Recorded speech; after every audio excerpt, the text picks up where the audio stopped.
আমার নাম হচ্ছে নিখিল দাস। আমার বাড়ি হচ্ছে পুরুলিয়া জেলাতে। আমি বেশ 1 বছর ধরে আমি ভুগছিলাম ক্যান্সারে। সেখানে আমি তারপরে আইডেন্টিফাই করার জন্য আমি রাঁচি যাই, এবং রাঁচির পরে আমি আমার বন্ধুবান্ধব বা আমার পরিবারের সাথে আলোচনা করে তারা সাজেশন দেয় চেন্নাই ভেলোর যাওয়ার জন্য। আমি সেখানে যাই এবং সেখানে গিয়ে একটা অপারেশন করি, এবং সেখানে আমার 5 থেকে 6 লাখ টাকা খরচ হয়ে যায়।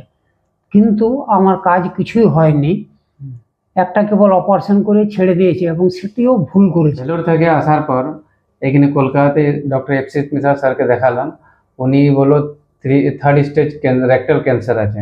তো উনি আগে পরামর্শ দিলেন, কেমো রেডিয়েশন 1.5 মাস নিতে বললেন। তারপরে উনি দেখবেন, তারপরে উনি একটা লোয়ার রেকটাম সার্জারি করলো। ওখানে খারাপ ভাগটাকে কাটা হলো, তারপরে ওখানে সাইড দিয়ে একটা পায়খানা রাস্তা বার করা হলো টেম্পোরারি ভাবে। 8 মাস কেমোথেরাপি চলার পর তারপরে স্যার দেখলো কি কিছু আমার ইনফেকশন নেই। তারপরে আবার উনি কি করলেন, ডান দিকে যেটা পায়খানা রাস্তা টেম্পোরারি ভাবে বার করেছিল ওটাকে আবার ভিতরের মধ্যে জুড়িয়ে দিল। তারপরে এখন আমার মামা নর্মাল ভাবে পায়খানা যাচ্ছে, এখন যেহেতু কিছু অসুবিধা নেই।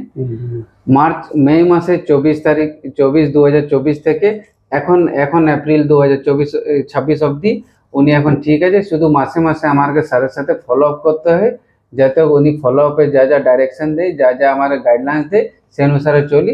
এখন আমার মামা সব থেকে সুস্থ আছে। আমি বর্তমানে খুব ভালো আছি এবং সুস্থ আছি।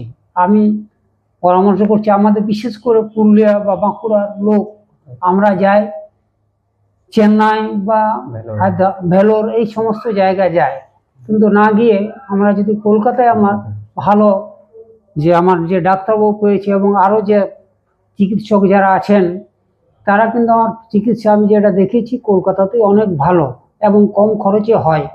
যেটা ওখানে অনেক বেশি খরচ হয় সেটা এখানে অনেক কম খরচ হয়।